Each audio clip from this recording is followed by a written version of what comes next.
ಇತ್ತ ಹುಬ್ಬಳ್ಳಿಯಲ್ಲಿ ಬಂಧಿತ ಶ್ರೀಕಾಂತ್ ಪೂಜಾರಿಗೆ ಜಾಮೀನು ಸಿಗುತ್ತಾ ಇವತ್ತು ಅನ್ನುವಂತಹ ಪ್ರಶ್ನೆ ಕೂಡ ಎದುರಾಗ್ತಾ ಇದೆ.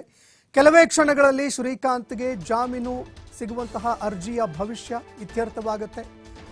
ಹುಬ್ಬಳ್ಳಿಯ 1ನೇ ಹೆಚ್ಚುವರಿ ಕೋರ್ಟ್ ಈ ಜಾಮೀನು ತೀರ್ಪನ್ನ ಹೊರಹಾಕಲಿದೆ. ಶ್ರೀಕಾಂತ್ಗೆ ಇಂದು ಜಾಮೀನು ಸಿಕ್ಕರೂ ಕೂಡ ಬಿಡುಗಡೆ ಭಾಗ್ಯ ಸಿಗುವಂತದ್ದು ಡೌಟು. ಇನ್ನು ತೀರ್ಪಿನ ಬಳಿಕ ದಾಖಲೆಗಳನ್ನು 5 ಮತ್ತು 3ನೇ JMFC ಕೋರ್ಟ್ಗೂ ಕೂಡ ಸಲ್ಲಿಕೆ ಮಾಡಬೇಕು. ಅದಾದ ನಂತರ ಸಂಜೆ 6 ಗಂಟೆಯ ಒಳಗೆ ತೀರ್ಪಿನ ಆದೇಶವನ್ನ ಜೈಲಾಧಿಕಾರಿಗಳ ಕೈಗೂ ಕೂಡ ನೀಡಬೇಕು. ಸಮಯದ ಅಭಾವದಿಂದಾಗಿ ಆದೇಶದ ಪ್ರತಿ ಸಿಗೋದು ತಡವಾಗಿದ್ದೇ ಆದರೆ ಶ್ರೀಕಾಂತ್ ಪೂಜಾರಿ ನಾಳೆ ಬಂಧನದಿಂದ ಬಿಡುಗಡೆಯಾಗುವಂತಹ ಸಾಧ್ಯತೆ ಇದೆ. ಇನ್ನು ಇವತ್ತು ಜಾಮೀನು ಸಿಗುತ್ತಾ ಇಲ್ವಾ ಅನ್ನುವಂತಹ ಪ್ರಶ್ನೆ ಇದೀಗ ಮನೆ ಮಾಡಿದೆ. ಈ ಸಂದರ್ಭದಲ್ಲಿ ಕೋರ್ಟ್ ಯಾವ ವಿಷಯಗಳನ್ನು ಪರಿಗಣನೆಗೆ ತೆಗೆದುಕೊಳ್ಳುತ್ತೆ, ಅದೇ ರೀತಿಯಾಗಿ ವಾದ ಪ್ರತಿವಾದಗಳನ್ನು ಆಲಿಸಿದ ಬಳಿಕ ಯಾವ ಒಂದು ನಿರ್ಣಯಕ್ಕೆ ಬರುತ್ತೆ ಅದನ್ನು ಕೂಡ ಕಾದು ನೋಡಬೇಕಾಗತ್ತೆ. ಕೆಲವು ಕ್ಷಣಗಳಲ್ಲಿ ಶ್ರೀಕಾಂತ್ ಪೂಜಾರಿ ಜಾಮೀನು ಅರ್ಜಿಯ ಭವಿಷ್ಯ ಇತ್ಯರ್ಥವಾಗುತ್ತೆ. ಹುಬ್ಬಳ್ಳಿಯ 1ನೇ ಹೆಚ್ಚುವರಿ ಕೋರ್ಟ್ ಈ ಜಾಮೀನು ತೀರ್ಪನ್ನ ನೀಡುತ್ತೆ. ಇದಾದ ಬಳಿಕ ಶ್ರೀಕಾಂತ್ಗೆ ಜಾಮೀನು ಸಿಕ್ಕರೂ ಕೂಡ ಬಿಡುಗಡೆ ಭಾಗ್ಯ ಸಿಗುವಂಥದ್ದು ಡೌಟು.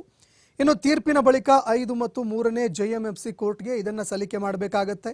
ಅದಾದ ನಂತರ ಸಂಜೆ 6 ಗಂಟೆಯ ಒಳಗೆ ತೀರ್ಪಿನ ಆದೇಶ ಜೈಲಾಧಿಕಾರಿಗಳ ಕೈಗೂ ಕೂಡ ಸೇರಬೇಕು.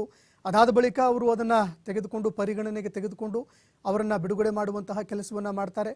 6 ಗಂಟೆಯ ಒಳಗಾಗಿ ಏನಾದರೂ ಸಿಗದೇ ಇದ್ದರೆ ಅಂತಹ ಸಂದರ್ಭದಲ್ಲಿ ಮತ್ತೆ ನಾಳೆಯವರೆಗೆ ಕಾಯಬೇಕಾಗತ್ತೆ. ಸಮಯದ ಅಭಾವದಿಂದಾಗಿ ಆದೇಶದ ಪ್ರತಿ ಸಿಗುವಂಥದ್ದು ತಡವಾದರೆ ಆ ಸಂದರ್ಭದಲ್ಲಿ ನಾಳೆಯೇ ಅವರು ರಿಲೀಸ್ ಆಗುವಂತಹ ಸಾಧ್ಯತೆ ಇದೆ. ಇನ್ನು ಪ್ರಮುಖವಾಗಿ ಪ್ರಕರಣಕ್ಕೆ ಸಂಬಂಧಪಟ್ಟಂತೆ ನಾವು ನೋಡಿದ್ದೇ ಆದರೆ ಶ್ರೀಕಾಂತ್ ಪರ ವಕೀಲರು ಕೂಡ ತಮ್ಮ ವಾದವನ್ನು ಮಂಡನೆ ಮಾಡ್ತಾ ಇದ್ದಾರೆ. ತಲೆಮರೆಸಿಕೊಳ್ಳುವಂತಹ ಯಾವುದೇ ಪ್ರಶ್ನೆ ಇಲ್ಲ. ನಮ್ಮ ಶ್ರೀಕಾಂತ್ ಏನಿದ್ದಾನೆ ಆತ ತಲೆಮರೆಸಿಕೊಳ್ಳುವಂತಹ ಯಾವುದೇ ಒಂದು ಪ್ರಮೇಯ ಬರೋದಿಲ್ಲ. ಎಲ್ಲ ಅಂಶಗಳೇನಿದ್ದಾವೆ ಆ ಅಂಶಗಳನ್ನು ಪರಿಗಣಿಸಿ ನೀವು ಜಾಮೀನನ್ನು ಕೊಡಿ ಅಂತ ಕೇಳ್ಕೊಂಡಿದ್ದಾರೆ. ನಮ್ಮ ಕಕ್ಷಿದಾರ ತಲೆಮರೆಸಿಕೊಂಡಿರಲಿಲ್ಲ ಅನ್ನುವಂತಹ ವಿಷಯವನ್ನು ಪ್ರಸ್ತುತಪಡಿಸಿದ್ದಾರೆ. ಕಳೆದ 40 ವರ್ಷಗಳಿಂದ ಇಲ್ಲೇ ವಾಸವಾಗಿದ್ದಾರೆ. ಕುಟುಂಬ ಸಮೇತರಾಗಿ ಬೇರೆ ಪ್ರಕರಣಗಳ ವಿಚಾರಣೆಗೆ ಕೂಡ ಹಾಜರಾಗ್ತಾ ಇದ್ದಾರೆ.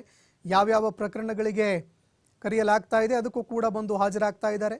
ಇನ್ನು ಮುಂದೆಯೂ ಕೂಡ ಈ ಕೇಸ್ ಸಂಬಂಧಪಟ್ಟಂತೆ ವಿಚಾರಣೆಗೆ ಹಾಜರಾಗ್ತಾರೆ. ಪೊಲೀಸ್ ಠಾಣೆ ಮತ್ತು ನ್ಯಾಯಾಲಯಕ್ಕೂ ಕೂಡ ಹಾಜರಾಗಿದ್ದಾರೆ. ಹೀಗಾಗಿ ಈ ಎಲ್ಲವನ್ನೂ ಕೂಡ ಪರಿಗಣನೆಗೆ ತೆಗೆದುಕೊಂಡು ಅವರನ್ನ ಜಾಮೀನಿಗೆ ಪರಿಗಣಿಸಬೇಕು ಅನ್ನುವಂತಹ ಒಂದು ವಾದವನ್ನ ಅವರ ಮುಂದೆ ಪ್ರಸ್ತಾಪ ಮಾಡಿದ್ದಾರೆ. 1992ರ FIR ಇಲ್ಲ, ಅಲ್ಲದೆ ದೂರಿನ ಕಾಪಿ ಕೂಡ ಇಲ್ಲ. ನಮ್ಮ ಕಕ್ಷಿದಾರನಿಗೆ ವಯೋಸಹಜ ಕಾಯಿಲೆಗಳು ಕೂಡ ಇದ್ದಾವೆ. ಹೀಗಾಗಿ ಅವರಿಗೆ ಚಿಕಿತ್ಸೆಯ ಅವಶ್ಯಕತೆ ಕೂಡ ಇದೆ. ಈ ಎಲ್ಲ ಅಂಶಗಳನ್ನು ಪರಿಗಣನೆಗೆ ತೆಗೆದುಕೊಂಡು ಅವರಿಗೆ ಜಾಮೀನನ್ನು ನೀಡಿ ಅಂತ ನ್ಯಾಯಾಧೀಶರ ಮುಂದೆ ಕೋರ್ಕೊಂಡಿದ್ದಾರೆ. ಇದೇ ಸಂದರ್ಭದಲ್ಲಿ ಶ್ರೀಕಾಂತ್ ಪೂಜಾರಿ ಭವಿಷ್ಯ ಏನಾಗುತ್ತೆ, ಆತನಿಗೆ ಜಾಮೀನು ಮಂಜೂರು ಆಗುತ್ತಾ ಇಲ್ವಾ ಅನ್ನುವಂಥದ್ದನ್ನು ಕಾದು ನೋಡಬೇಕಾಗತ್ತೆ. ಜಾಮೀನು ಮಂಜೂರು ಆದರೂ ಕೂಡ ಇವತ್ತು ಬಿಡುಗಡೆ ಭಾಗ್ಯ ಸಿಗುತ್ತಾ ಇಲ್ವಾ ಅನ್ನುವಂಥದ್ದನ್ನು ಕಾದು ನೋಡಬೇಕಾಗತ್ತೆ.